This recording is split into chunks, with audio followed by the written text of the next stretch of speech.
She didn't even lower her voice. That's what stayed with me. We were standing in my kitchen, the same kitchen where I taught my son to ride a bike by bribing him with pancakes afterward. Morning light on the counter, coffee still warm in my hand. And she smiled at me like she'd already won. "You should really think about moving to a senior home," she said lightly. "Michael and I need this house."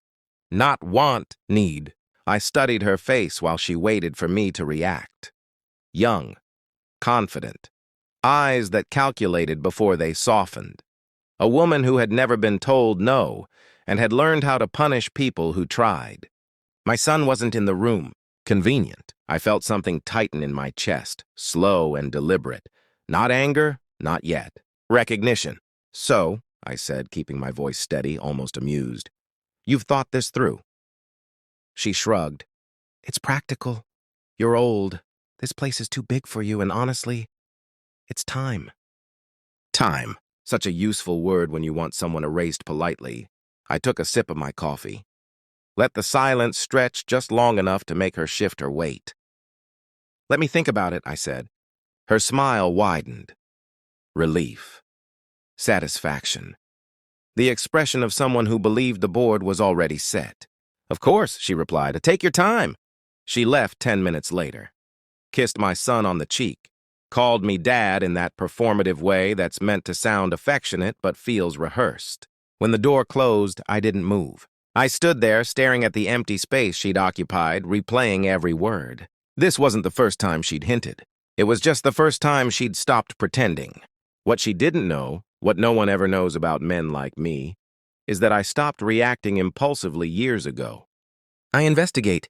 I'd started weeks earlier, quietly, methodically, not because I disliked her, because she never once looked at this house like a home. She looked at it like a prize. I washed my mug, dried it, put it back exactly where it belonged. Then I went upstairs and opened the drawer she didn't know existed. Inside were printouts, notes, timelines, and one photograph that explained everything. I smiled to myself, not because I was amused, because she had just made a mistake she couldn't undo. I didn't tell my son what she'd said, not because I was afraid, because I wanted to see how far the lie would walk on its own. Michael had always been soft in the places that mattered. A good man, earnest, the kind who believed love was proven by patience. I'd raised him that way on purpose, never thinking someone would one day use it against him. After that morning, I paid closer attention. Not obviously, not suspiciously, just precisely. She started rearranging things. My things. Books shifted. Old photographs boxed up. She called it decluttering, said it with a laugh that implied she was doing me a favor. I watched her move through the house like she was already measuring curtains. At dinner, she talked about their future. Not our family. Not when I'm still around. Just them. I noticed how she avoided questions about her past. How stories changed depending on who was listening. How she always took calls outside, her voice dropping when she said certain names. And there was money. Always money. Subtle comments about property taxes, about how expensive maintenance was, about how some people didn't realize when it was time to let go. I let it all pass. On the surface, I was agreeable, mild, old enough to be underestimated. Inside, I was cataloging. Weeks earlier, I'd run a simple background check. Nothing dramatic, just curiosity. Her name wasn't her name, at least not the one she'd given us. There were aliases, short-term addresses, relationships that overlapped in ways that didn't align with her timelines. And then there was the man. Older, wealthy, recently divorced. Her phone lit up with his name more than once, while she thought no one was watching. She'd silence it quickly, smile too fast. Michael noticed none of it. Love does that. It edits reality. One evening, I asked her casually where she'd grown up. She hesitated. Just a beat too long. "Everywhere," she said. "My family moved a lot." I nodded. Of course they did. That night, after they went out, I sat alone in the living room and looked around. The walls held my life, my wife's laughter, my son's childhood, and suddenly I saw what she saw. Square footage, equity, leverage. This wasn't about love. It was about positioning. And I realized then, she didn't want me gone because I was inconvenient. She wanted me gone because I was in the... I didn't rush. People make mistakes when they hurry to be right. Instead, I slowed everything down. I began with patterns. She left the house every Tuesday and Thursday at the same time, always dressed carefully, never told Michael where she was going, just that she had errands. I nodded, smiled, wished her a good day. Then I watched. From the window. From the car parked across the street. From the quiet place men like me learn to live in once noise stops helping. She didn't run errands. She met him. Same cafe, same corner table, same body language, leaning in, touching his wrist when she laughed, tilting her head like she was listening to something important. She kissed him once. Not dramatically, efficiently, like someone used to managing time. I didn't take photos right away. Evidence is more powerful when it's complete. I checked phone records next. Family plan. My name still paid the bill. Calls deleted from her phone still lived on the back end. Numbers she called late at night. Long conversations she pretended never happened. One number stood out. Registered to a holding company. I followed it. Property filings, trust funds, a house in a gated community 30 minutes away. The man from the cafe. I pulled court records. Divorce finalized 6 months ago. Assets intact. Lonely men with money are predictable. So are women who hunt them. I felt something stir in my chest then. Not rage. Disappointment. Because betrayal hurts less when it's obvious. But this was calculated. Strategic. She wasn't just cheating. She was positioning herself. And Michael? Michael was the placeholder. The safe option. The bridge. I went deeper. Credit reports. Loan applications. She'd attempted to co-sign with Michael without telling him. Rejected. Recently. That explained the urgency. That explained the house. She needed collateral. She needed me gone so she could leverage my son into something permanent. I thought about confronting her. Then I imagined her tears, her excuses, her sudden transformation into a victim. No, I don't argue with people who lie professionally. I let them expose themselves. That night, I sat across from my son at dinner and listened to him talk about work, his plans, his hopes. I watched how she corrected him casually, how she dismissed his ideas with a smile, and I made a decision. I would not warn him yet, not until I could show him the truth in a way that couldn't be twisted. Because the most dangerous lies aren't the ones told loudly. They're the ones wrapped in affection. And I had all the time in the world. The truth didn't arrive with drama. It came quietly. An email notification. A plain subject line, no apology attached. I opened it alone in my study, the house asleep around me. The clock on the wall ticked like it was counting something down. I read everything once, then again. Then slowly. The background check confirmed what instinct had already whispered. Her name appeared beside a different address, one she had never mentioned. Joint utility bills, shared insurance, a man listed as an emergency contact. Not my son. Him. The cafe man had a name, a history, a pattern. She hadn't just met him recently. She had been with him before Michael, before this house, before she started calling me Dad when it suited her. The timing was surgical. She entered Michael's life right after the man's divorce was finalized, stayed just long enough to test whether he'd commit. When he didn't move fast enough, she started circling back to the other option. I closed the laptop. Sat there. No shaking hands. No shallow breathing. Just a strange calm settling in. Like the moment after a diagnosis when the pain stops guessing. The next morning, I didn't change my routine. I made coffee. Read the paper. Watered the plants she never noticed. She walked into the kitchen and smiled at me like nothing had changed. That was the moment I knew how dangerous she was. People who can smile like that while standing on a lie don't panic easily. So I didn't accuse her. I asked one question. Do you believe in timing? I said casually, not looking up. She paused, just a fraction of a second too long. I guess, she said. Why? I nodded. No reason. That evening, I invited Michael to sit with me. Just the two of us. No raised voices, no accusations. I slid a folder across the table. Not everything. Not yet. Just enough. Phone records. Dates. A printed photo from the cafe. Wide shot, nothing intimate, nothing deniable. He stared at it. Didn't speak. I watched his face collapse inward, piece by piece. Not anger first. Confusion. The kind that tries to protect itself. She said she was with friends, he whispered. I know, I said. Silence. I didn't tell him about the house, or the loans, or the second address. Truth works best in layers. She told me to ask you to move out, he finally said, ashamed. She said it was for our future. I looked at my son then, really looked, tired, earnest, used. I placed my hand over the folder. This isn't about me leaving, I said. It's about you seeing. He swallowed. Seeing what? I stood up. That you were never her destination, I said calmly, only her delay. I left him there with the evidence and the silence. And in the hallway I heard her laugh, light, careless, on the phone with someone else. She still thought she was winning. She had no idea the game had already turned. I didn't rush. That was the first mistake people like her always make, thinking speed equals power. I had time. I owned the house. I owned the silence. And now, I owned the truth. She made dinner that night. Something elaborate. Too much effort. Performance food. She kept touching Michael's arm, laughing louder than necessary, glancing at me as if daring me to interrupt the scene she was staging. I watched. I cataloged. Predators reveal themselves when they believe the hunt is over. After dessert, I stood and cleared my throat. Let's talk, I said, calm, polite, final. She stiffened, just slightly. Michael didn't look at her.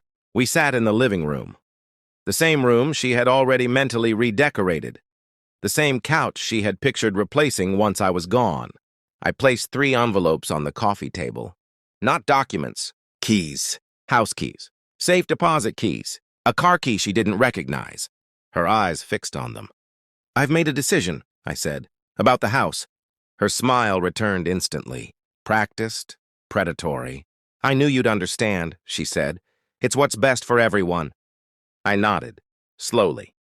That's exactly why I didn't put the house in Michael's name. The smile froze. I turned to my son. I also didn't tell you that 6 months ago I moved the deed into a trust. Her breath caught. I heard it. Trusts are funny things, I continued. They don't care about intentions, only facts. She tried to laugh, failed. I slid a thin folder across the table, this one marked, labeled, undeniable. Addresses, joint accounts, the cafe man's name in bold. Her face drained of color. What is this? She whispered. Timing, I said, meeting her eyes for the first time that night. Michael finally looked at her, really looked.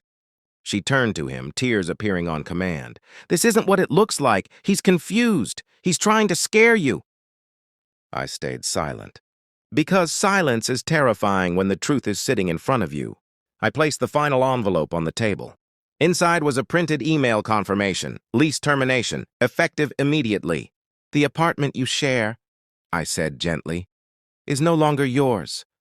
The lease is under a company I control. As of tonight, access has been revoked. Her mouth opened, closed. You investigated me, she hissed. Yes, I said, after you told me to disappear. Michael stood up, shaking. You were planning to take my father's house while you were still with him. She reached for him. He stepped back. And in that moment, she understood. Not that she was exposed, that she was trapped. I gathered the keys and stood. You wanted me out of the house, I said. Instead, you're out of every story that matters. She screamed then. Not words, sound, raw, uncontrolled. I walked past her. Behind me, something shattered. I didn't turn around. Because revenge doesn't need witnesses. Next part, Shurukarun. Agarhan. The night after the dinner felt staged. Too quiet. Too polite. She moved through the house like she already owned the walls, opening drawers, straightening frames, correcting things that had been fine for decades. Each small adjustment was a rehearsal for permanence. I watched without reacting. That unsettled her. Michael sat on the couch, scrolling, avoiding eye contact. He'd been doing that a lot lately, choosing screens over truth. Easier to pretend nothing was shifting beneath his feet. She poured herself a drink from a bottle she hadn't bought. I talked to a realtor today, she said casually, just to understand the market. I nodded, slowly. Planning ahead is wise, I said. Her lips curved. She thought she was being validated. What she didn't know was that I'd already spoken to the same realtor, 2 weeks earlier. under a different name, asked very specific questions. She sat across from me, legs crossed, studying my face like a card player gauging a bluff. "You've been very calm lately," she said. "Most men your age get defensive." Men your age. I let that sit. Inside, my thoughts were surgical, clean cuts, no wasted motion. She wasn't just after the house. That had become obvious. She was isolating Michael, redirecting his finances, slowly positioning herself between him and anything solid. Friends, family, me. Classic pattern. I'd seen it before, just never this close. I excused myself and went upstairs, locking the door behind me. Not out of fear, but precision. I opened my laptop and reviewed the newest file. Phone records, shared accounts, a lease application, rejected but telling, and one name that appeared far too often for coincidence. Her cousin. I leaned back in the chair and closed my eyes. There it was. The missing piece. Downstairs, laughter floated up. Forced, slightly sharp around the edges. She was performing comfort. I was preparing closure. I thought of all the moments she'd corrected me in front of Michael. The subtle disrespect. The way she spoke through him, never to him. The way she'd begun saying, "We decided," when the decision clearly wasn't his. This wasn't love. It was acquisition. I copied the final document into a folder labeled simply, evidence. Not for revenge. For clarity. When I came back downstairs, she was in my chair. My chair. I stopped in the doorway and watched her for a moment. The confidence, the entitlement, the certainty that the ground beneath her was solid. "Everything okay?" she asked. I smiled. "Perfect," I said. "I'm almost ready." Her eyes lit up. She thought I meant the senior home. What I meant was the end of her illusion. The envelope felt heavier than paper should, not because of what it weighed, but because of what it carried. I placed it on the dining table that evening, right between the salt and pepper. Neutral ground, impossible to ignore. Michael sat across from me. She stood by the window, phone in hand, pretending not to watch. She always watched. "Is this about the house?" she asked, finally turning around, light, amused, as if she'd already rehearsed this scene and liked her lines. "In a way," I said. I slid the envelope toward her, slowly, no drama, no flourish. "What's this?" she asked. "Something you misplaced," I replied. She frowned, then opened it. I saw the moment her breathing changed. The first page was harmless enough. Bank statements, shared deposits that didn't involve my son. Then the phone records, repeated calls, late nights, deleted logs recovered. Her fingers tightened. Michael leaned forward, confusion crossing his face. "What is this?" I didn't answer him. She flipped faster now, panic accelerating the pages. A lease application with 2 names, hers, and the one she'd sworn was just family. Then the photo, taken in a parking garage, her hand in his, intimate, unmistakable. The room went silent. "Not the shocked kind, the exposed kind." "That's not," she started, then stopped. "Because lies require space to breathe, and I had removed all the air." Michael's face drained of color. "You said he was your cousin." She looked at me then, really looked. For the first time, she wasn't measuring me. She was afraid of me. "I can explain," she whispered. I nodded once. "I know." That confused her. "I know how long," I continued. "I know why. And I know what you planned to do once the house was transferred." Michael stood up so abruptly his chair scraped the floor. "You were using me." She reached for him. He stepped back. That hurt her more than the evidence. I pushed the final document across the table. A timeline, dates, patterns, everything laid out with brutal simplicity. "I didn't do this to punish you," I said calmly. "I did it so you couldn't rewrite the story." She began to cry. Not loudly, strategically. I didn't react. "Tears only work when someone still wants to believe you."